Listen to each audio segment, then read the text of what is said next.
मरकजी हुकूमत के कर्जे रिकॉर्ड 72,123 अरब रुपए हो गए। स्टेट बैंक ने जनवरी 2025 तक के वफाकी हुकूमत के कर्जों का डेटा जारी कर दिया।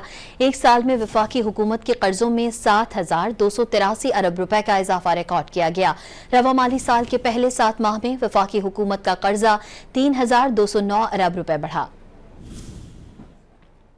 मरकजी हुकूमत के कर्जे रिकॉर्ड 72,123 अरब रुपए हो गए।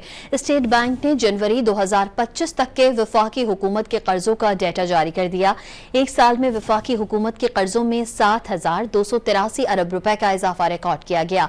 रवा माली साल के पहले 7 माह में वफाकी हुकूमत का कर्जा 3,209 अरब रुपए बढ़ा। मरकजी हुकूमत के कर्जे रिकॉर्ड 72,123 अरब रुपए हो गए।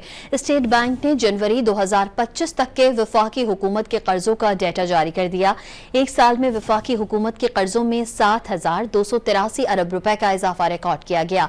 रवा माली साल के पहले 7 माह में वफाकी हुकूमत का कर्जा 3,209 अरब रुपए बढ़ा।